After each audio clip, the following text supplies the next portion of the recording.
Hello, this is the next video in a playlist that I'm calling Introduction to Mathematical Statistics, and we're in Chapter 3, part of this playlist that I'm calling Continuous Random Variables. Let's jump to today's topic, which is the beta distribution. Now let beta be a beta random variable with parameters alpha and beta. Then the density for x is given by this expression. Now notice that x is only defined between 0 and 1, and it's 0 otherwise. And this is it. So gamma of alpha plus beta divided by gamma of alpha, gamma of beta. So this is actually the inverse beta function that we covered earlier in this playlist. Alpha, or x to the alpha minus 1, 1 minus x, beta minus 1. Now let's let x be a beta random variable with parameters alpha and beta. Then the mean of x is given by, the expected value of x is alpha divided by alpha plus beta. Now let's prove that. So the expected value of x is you take x times its density integrated over the domain, which is 0 to 1. Now the way you do these is you trick it into looking like another beta distribution. So x can be combined with this, and it's put over here. So x to the alpha plus 1 minus 1. I leave it this way because then it becomes a new parameter. So the new alpha is alpha plus 1, and of course beta is still beta. And then this constant, right, there's no x in it. We can take it out front of the integral sign, which is this. Now we're going to multiply it by a well-chosen 1. But we multiply it by this, right? Gamma of alpha plus beta. Alpha plus 1, gamma of beta, and then the addition of those. And we do that. And of course, if we multiply it, we have to divide it or vice versa. But if we integrate this density over its range, it's 1. So then this essentially goes away and we're left with this expression. Gamma of betas cancel. The gamma of alpha cancels with all but one of those, leaving alpha. Gamma of alpha plus beta cancels with gamma of alpha plus beta plus 1. All but one of those, which is the alpha plus beta. Remember, there's a recursive formula for these gamma functions, and that's earlier in this playlist called gamma function. Really be worth watching. So that's proved. Now let x be a beta random variable with parameters alpha and beta. Then the second moment of x is given by this expression here. The expected value of x is this. And now let's prove it. So the expected value of x, you take x squared. So you take x squared times its density, integrated over all possible values. But we're going to use the same trick. We're going to make it look like another density, beta density. So you take the x squared, combine it with this x, that's what's down here. The constants can come out front, and that's what this is.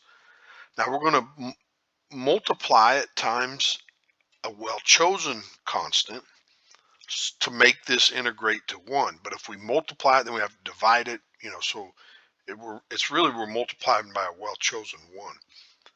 But we do that because this is the beta distribution integrated over all possible values. And that's 1, so it goes away. And then over here, we get the gamma of betas canceling. Gamma of alpha cancels with all but 2 of these, using that recursive formula, and then it leaves alpha times alpha plus 1. And then we get cancelizations from gamma of alpha plus beta and this gamma of alpha plus beta plus 2, and we're left with these.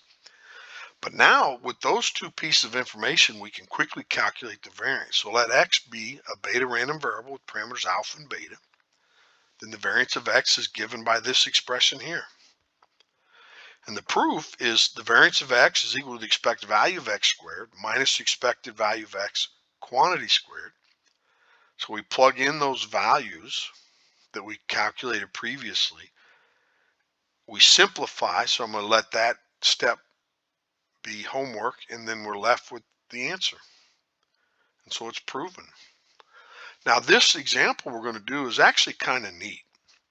Suppose that the proportion P of defective items in a large lot is unknown, and that P be a beta distribution with parameters alpha and beta. So that may be not worded 100% correctly. So The proportion to vectors is unknown, but we're going to let that proportion, which goes between 0 and 1, be a beta distribution with parameters alpha and beta. If one item is selected at random from the lot, what is the probability that it will be defective? Here's the answer. Now let x be a Bernoulli random variable, and it takes on the values 1 or 0. 1 if it's defective, 0 if it's not defective. And we must find the probability that x equals 1. When x equals 1, that means that the item we randomly chosen item is defective. But first, let's find the density for x. Now, some might call it a probability mass function because x only takes on 0 or 1, but calling it a density of the discrete type is just as valid.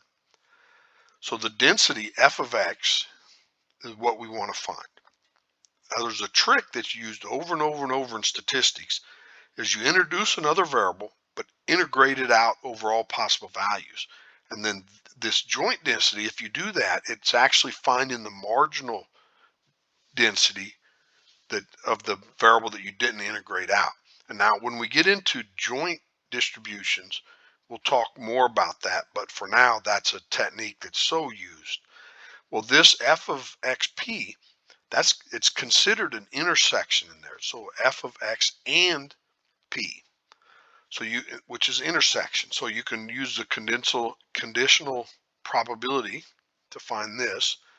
But these densities we know, f of p, we said p was a beta distribution. So that's this value here. And f of x given p, that's a Bernoulli random variable. So that's p to the x, 1 minus p, 1 minus x.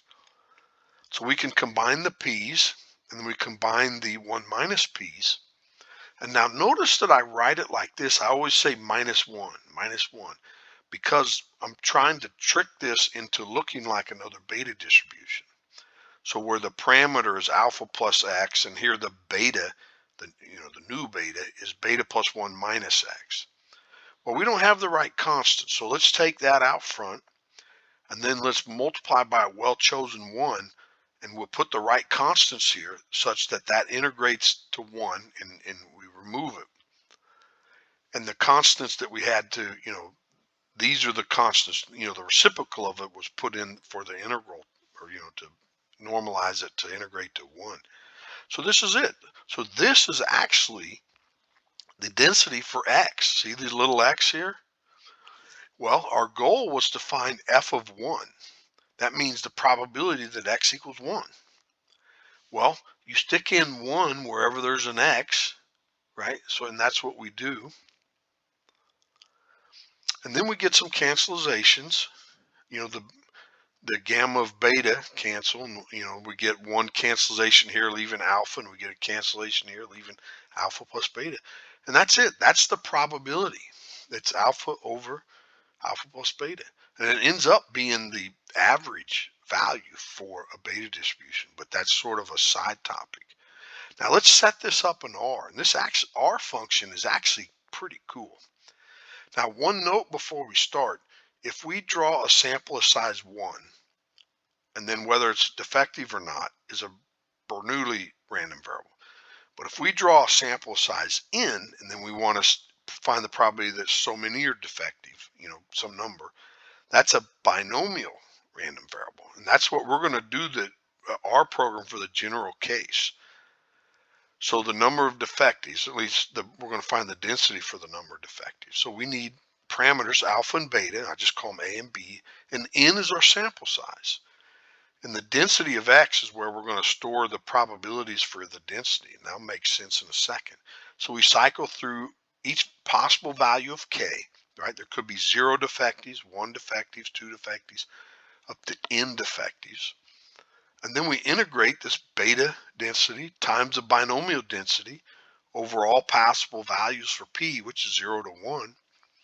And boom, that's it. That's the answer. So, and I give it some labels so when it prints, it's easier to understand, and we want to print out this density.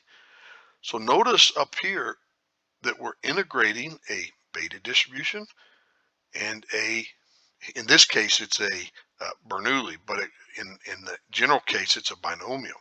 So let's look at them. So let's run the function. Let's let alpha be 2, beta be 5, and n equal 1. Take a sample size of 1. Then the probability that x is 0, so not defective, is 71%. Probability it's defective is 28, 29%. And now notice if we take alpha divided by alpha plus beta, we get the 28, 29%, right, as we should have. But this can be done for any n, for any size. So let alpha be 2 again and beta be 5. Let's take a sample of size n, and then boom, it pops out this density function. So x equals 0, so that's probably there's no defectives, 12.5%. Probably there's one defective is about 18%. Probably there's two defectives, about 19%, and so on. And notice that I'm going to run this command again, but I'm going to sum it. It means I'm going to sum all those probabilities, and note that it sums to 1, so it is a density.